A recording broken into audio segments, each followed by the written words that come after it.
मोर परमाराध्य गुरुदेव श्री श्री ठाकुर श्री चरण तले कोटि कोटि प्रणाम। परमाराध्या जगत जननी श्री श्री बड़मा को श्री चरण तले कोटि कोटि प्रणाम। परम पूज्यपा श्री श्री बड़दा श्रीपद पंकज तले कोटि कोटि प्रणाम। परम पूज्यपा श्री श्री आचार्य देव श्री चरण तले कोटि कोटि प्रणाम।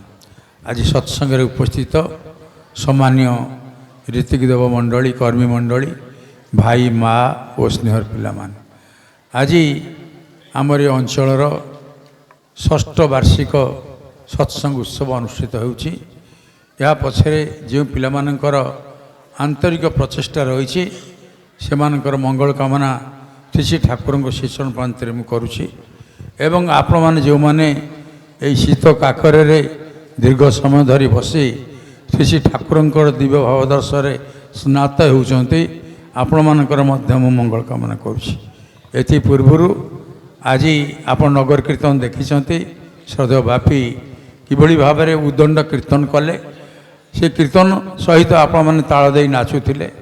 यापर आमर श्रद्धेय मनी भाई जहाँ पारिवारिक जीवन सुशृंखल हाँपाई जहाँ आप को कहले ता अत्यंत चमत्कार ताको आपण मन को नेबे कान शुणिले कान शुणा सहित आप मन शुणव एवं ताको मन रखिए ताको जदि कार्यकारी करेंगे ताल आपन जे सत्संग आसी आपणकर ता मंगल हम। मु आपण सामने बेसी समय नेबे ना पदे दीपद कथा कहवाई चाहे आम ठाकुर चाहूँगी आमर परिवार भल रो परिवार भल रही परिवार कहले बुझा पिला छुआ स्वामी स्त्री बाप माँ तेणु परिवार पूर्व गोटे दाम्पत्य जीवन आसे स्वामी स्त्री जीवन आसे स्वामी स्त्री जीवन पूर्व गोटे व्यक्तिगत जीवन आसे जड़े पुरुष आउ जन हूँ नारी उभयंकर वैधि मिलन वैधि बह गोटे संसार सृष्टि हुए। तेणु संसारटा किपरि सुखमय हो से परम प्रेम श्री श्री ठाकुर परिवार नहीं आम मान सामने आज से उद्भासित होती आम तांको अनुसरण कर चली आमर परिवार को आम सुंदर करवा सजाड़ी नवा से ये सत्संग। तेणु श्री श्री ठाकुर होते जुगर पुरुषोत्तम ये जुग पुरुषोत्तम से पृथ्वी पृष्ठ आसती जो मनीष आह्वान करे मनीष जीवन जो विपर्यय हुए मनीष जीवन जो तार कांगालमय हुए मनीष जो बाट पाए ना से डाके आम से अवस्था आसीचे आम डाकीचे सी आसी से जे आसी ये जुगरे ये अनेक पूर्वर जड़े विशिष्ट प्रोफेसर ना हूँ प्रोफेसर हरार से ऑक्सफोर्ड यूनिवर्सिटी से कही विश्वभक्षे भारत वर्षे बंग प्रदेश एभली जड़े महामानवकर जन्म हेब जहाँकर सतनाम मनीष को रक्षा कर साहाय्य कर सत हो विश्वभक्षे भारत वर्ष रे जोटा बांग्लादेश बर्तमान जो आज आमर जो पूर्व बंग हो आम कहूँ पूर्व पाकिस्तान थिला बांग्लादेश होइछे से अखंड भारत वर्ष जिते थिला ठाकुर से जन्म ग्रहण करते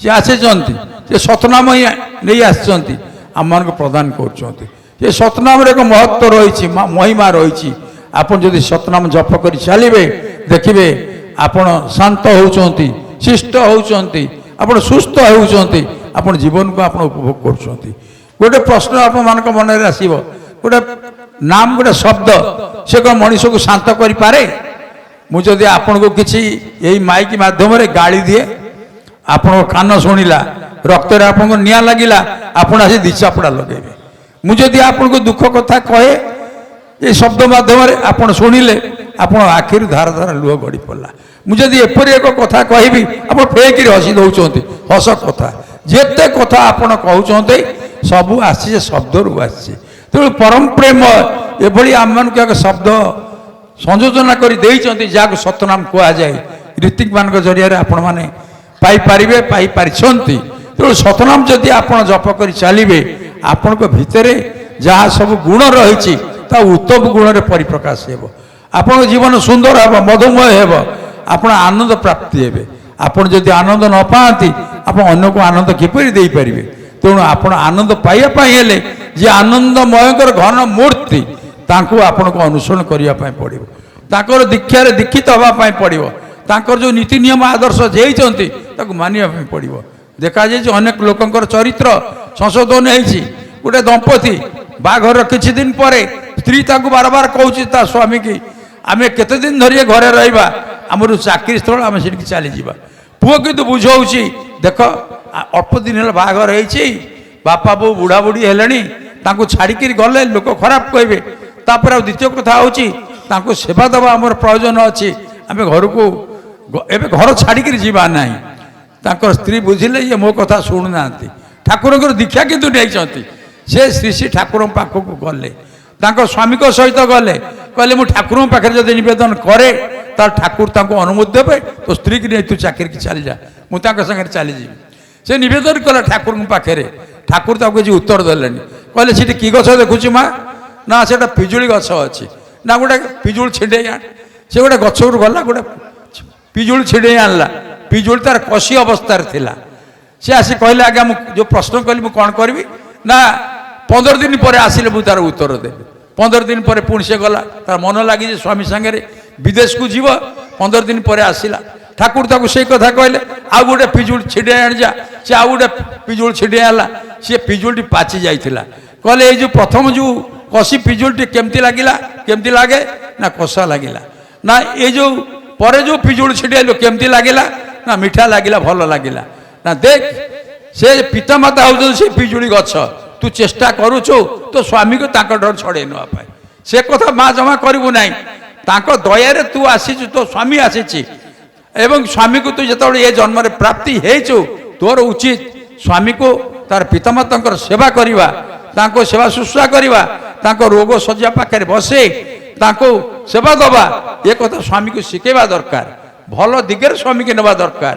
ଯଦି କୌଣସି ସ୍ତ୍ରୀ ଲୋକ ତା ସ୍ୱାମୀକୁ ଖରାପ ଦିଗରେ ନିଏ ତାହେଲେ ସ୍ୱାମୀ ତ ଉଦ୍ଭ୍ରାନ୍ତ ହେବେ, ପାଗଳ ହେଇଯିବେ, ତେଣୁ ତା ସଂସାର ଛାରକାର ହେଇଯିବ। ତେଣୁ ଶ୍ରୀ ଶ୍ରୀ ଠାକୁର ଆସିଛନ୍ତି ଏ ଯେଉଁ ସୁନା ସଂସାରକୁ ସୁନା କରିବା ପାଇଁ, ତାଙ୍କ ନିର୍ଦ୍ଦିଷ୍ଟ ନୀତି ନିୟମ ଆଦର୍ଶ ଦେଇଛନ୍ତି। ସେଇ ନୀତି ନିୟମ ଆଦର୍ଶ ମାନିକିରି ଯଦି ଜଣେ ନିଶ୍ଚିତ ଭାବରେ ଚାଲେ ନିଶ୍ଚିତ ଭାବରେ ତାର ଚୁନା ସଂସାର ହେଇଯିବ। ଜୟ ଗୁରୁ।